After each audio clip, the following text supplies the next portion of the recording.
বিএনপির ধানের শীষ নিয়ে অযথা টানাটানি কেন, বললেন বিএনপি মহাসচিব মির্জা ফখরুল ইসলাম আলমগীর। বিএনপির নির্বাচনের প্রতীক ধানের শীষ নিয়ে অযথা কেন টানাটানি বলে প্রশ্ন করেছেন মহাসচিব মির্জা ফখরুল ইসলাম আলমগীর।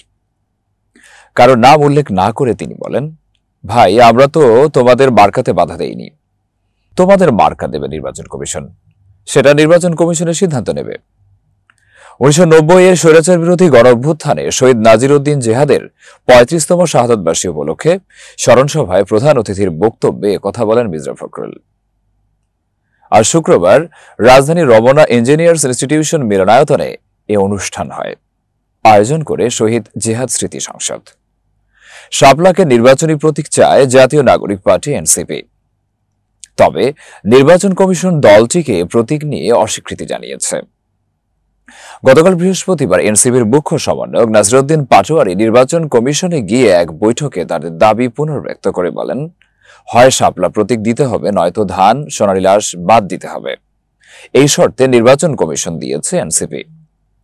নাসিরউদ্দিন পাটোয়ারী বলেন, শাপলা প্রতীক ছাড়া এনসিপি নিবন্ধন নেবে না। আজ মির্জা ফখরুল বলেন, কিছু কিছু ব্যক্তি বা দল তারা ধমক দিচ্ছে, হুমকি দিচ্ছে যে অমুক মার্কা না দিলে আমরা নির্বাচনে যাব না বা অমুকের মার্কা থাকতে পারবে না।